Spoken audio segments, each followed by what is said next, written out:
Fernando, a gente vai entrar agora em algumas questões aqui de perguntas que vieram dos nossos telespectadores para a gente poder também dar esse retorno para eles. Olha só, dois pais podem declarar o mesmo filho como dependente ou como eles podem fazer isso, né? No caso de pais separados também. Como é que fica essa situação? Então, os filhos são dependentes, né? Para efeito do imposto de renda. Inclusive, a ideia de dependente é dependente para efeito do imposto de renda, né? Porque, de repente, você tem um familiar que mora com você e economicamente é seu dependente, mas para o imposto de renda não é. Então, você tem que ver se na legislação do imposto de renda, aquela pessoa é considerada seu dependente e você pode abater. No caso do filho, você pode abater, que é seu dependente. E aí, tanto o pai como a mãe pode colocar como dependente. Agora, o mesmo CPF não pode constar em duas declarações. Então, a lógica é, o mesmo CPF não pode constar em duas declarações. Mesmo que não seja dependente. Vamos imaginar assim, que você coloca o seu filho como dependente. Ele já apareceu na sua declaração. E ele quer entregar a declaração de imposto de renda. Não vai conseguir.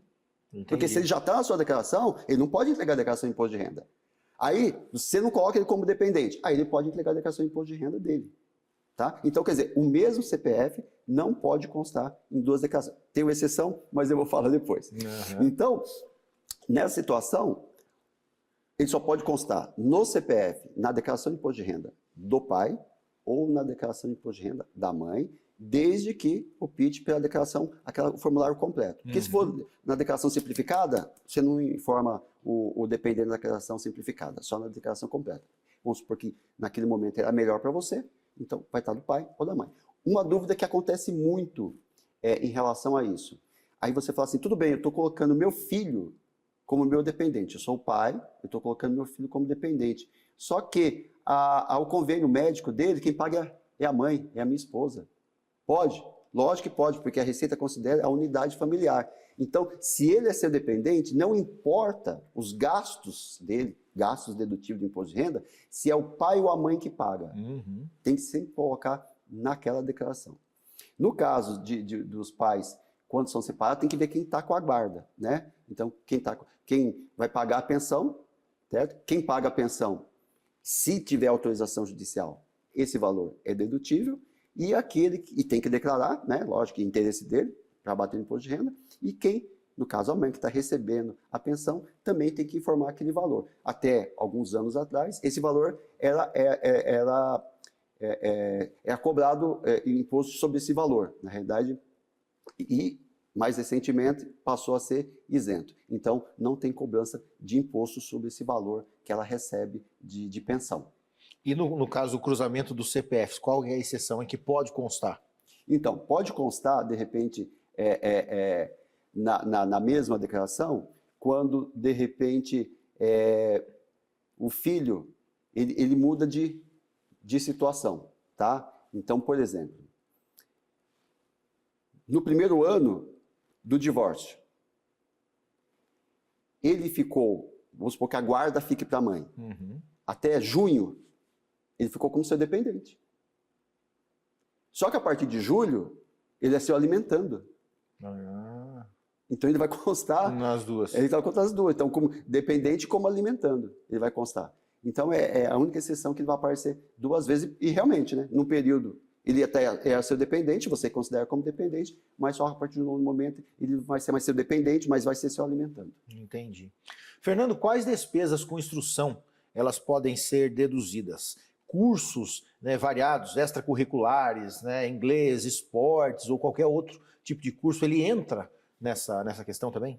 Na despesa com instrução, você pode deduzir os gastos com instrução do titular como de seus dependentes. Tá? E quando a gente fala deduções que a gente está falando dos dependentes, é interessante para o contribuinte ele informar o dependente, porque só informando o dependente, ele já abate R$ 2.200 só por ser dependente, e mais todos os gastos desse dependente. Então é interessante se colocar como dependente, logicamente, o contribuinte. Agora, um detalhe, tem que tomar muito cuidado, porque se esse dependente tiver algum rendimento tributável, tem que declarar o rendimento desse dependente, que é o segundo caso de maior malha. O primeiro é omissão de rendimento por parte do titular, e o segundo é omissão de rendimento do dependente. contribuinte declara o dependente e às vezes o dependente tem um rendimento ali, às vezes é pequeno, é baixo, mas não declara. Isso cai em malha.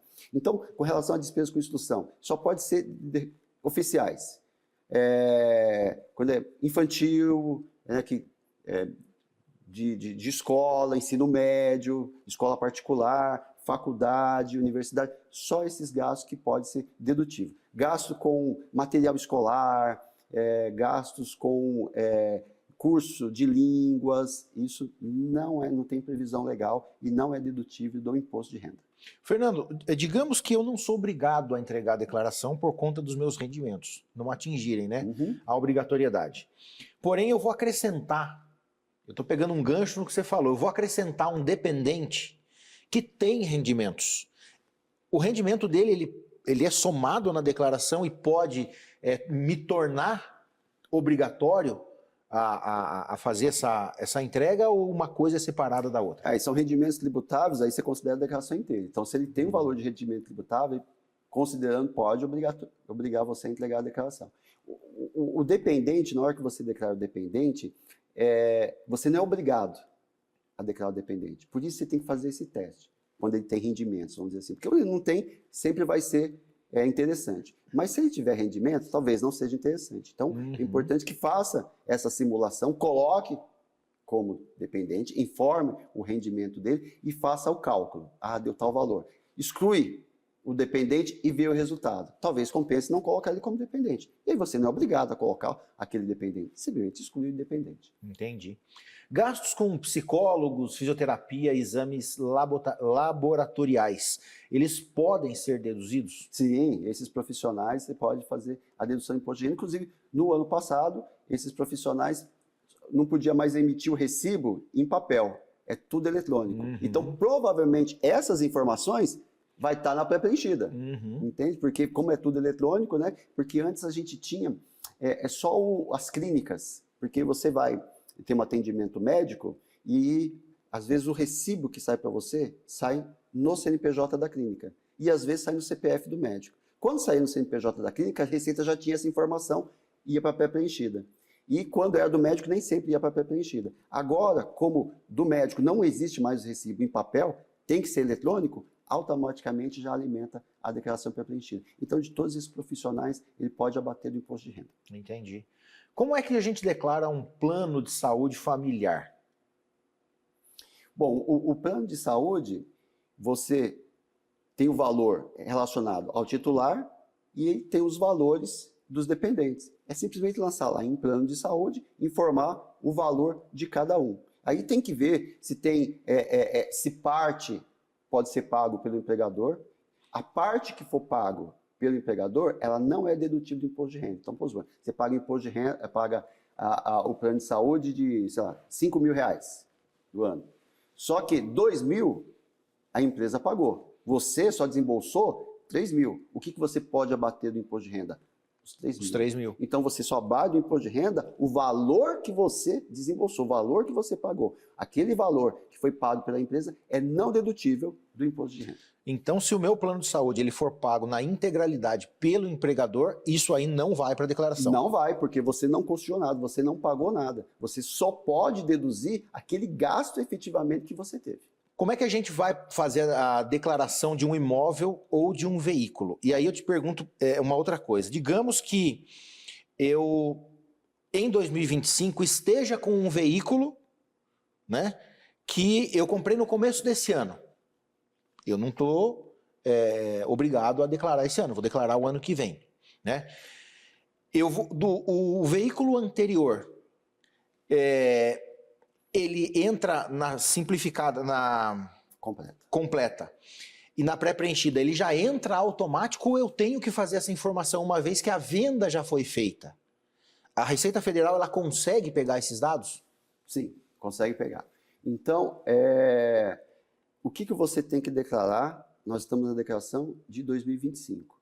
Você tem que olhar para 2024, tudo que aconteceu de 1º de janeiro de 2024 até 31 de dezembro de 2024. Então tem que pensar o seguinte, em relação aos bens. Eu tenho que tirar uma foto do dia 31 de dezembro de 2024. Qual é a situação? Esse bem estava no meu nome? Estava. E eu vou informar lá, na coluna de 31 de dezembro de 2024. Ah, eu vendi no dia 30, então esse valor já não vai estar lá, porque não é mais seu, está vendido. Então vai aparecer só a coluna de 31 de dezembro de 2023. Tem que aparecer, mas 2024 já não vai aparecer. Então a compra que você fez desse bem em 2025 não tem nada a ver com essa declaração. Sim. Então só vai aparecer na declaração de 2026. Então, não só a situação que você tem que colocar, que aconteceu, que está em 31 de dezembro de 2024, mas também se durante o ano você comprou um bem e vendeu o bem, e esse bem, o valor é superior a R$5.000, é interessante que você informe também na declaração. Entendi. Informe isso na declaração de imposto de renda também. Mas na pré-preenchida, esse veículo, no caso, ou esse imóvel que eu vendi, esses dados eles vêm ou eu vou ter que alimentar isso no sistema? Então, o que acontece? A Receita Federal, na declaração preenchida, ela sempre buscou as informações que você já tinha na declaração do ano anterior. Então, se você, em 2024, comprasse um imóvel, esse imóvel apareceria na declaração. Então, desde o ano passado está assim. O que acontece? Nesse momento, como a declaração pré-preenchida não está completa, ela está parcial, essa também é uma informação que ela não está trazendo. Mas ela vai trazer a partir de 1º de abril, aí vai estar completa. Então, mesmo que você compre o imóvel durante o ano de 2024, essa informação ela vai trazer também. Digamos que eu acabei passando batido nessa questão. Eu tinha um imóvel, um veículo, e durante o ano acabei vendendo e eu não incluí isso nessa pré-preenchida de agora. Nos dados de 1º de abril, ela vai constar e eu vou ter que fazer a retificadora? Como é que é esse... Então, o que acontece? A declaração de bens, ela, em relação ao resultado do seu imposto a pagar ou imposto a restituir, isso daí não vai mudar. Tá? Agora, se você esqueceu de declarar um imóvel, é interessante que, mesmo que isso não altere o imposto a pagar ou a restituição, você retifica a declaração e informe aquele bem que, ou você teve aquele bem até 31 de dezembro e não informou, ou você já tinha vendido e não informou, porque isso daí interfere na sua variação patrimonial.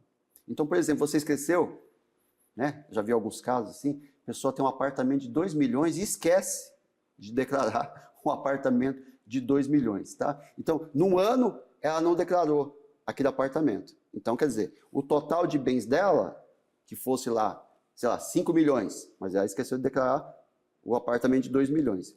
Quando é no ano seguinte, ela declara. O que acontece? A variação patrimonial de um ano para o outro aumentou em 2 milhões. Como é que você aumenta a variação patrimonial? Entende? Então, o fato de você deixar de declarar um bem em um ano e declarar no outro ano, é que a variação patrimonial de um ano para o outro aumenta muito e ela é superior aos seus rendimentos. E como é que você justifica uma variação patrimonial de um ano para o outro superior aos seus rendimentos?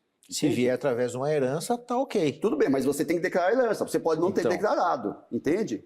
Se você não declarar a herança, e depois como é que você justifica aquele valor que apareça? Então, tudo tem que ser declarado. Então, o fato de não declarar o bem, que é o que a pessoa acha assim, mas não vai mudar o imposto a pagar que eu tenho. Realmente não vai. Mas a sua variação patrimonial vai, e aí você consegue justificar. Por exemplo, se você não declara uma herança que você recebeu, mas aí você compra um bem com aquela herança, com o valor do dinheiro que você recebeu de herança, como é que você justifica a compra daquele bem? Se você não declarar que você recebeu por herança, você não tem como justificar. Então, isso pode ser motivo de malha, e como você não tem, vamos dizer assim, você tem uma variação patrimonial descoberta, você não tem como justificar da onde que você, como você aumentou aqueles bens, isso pode cair malha a sua declaração.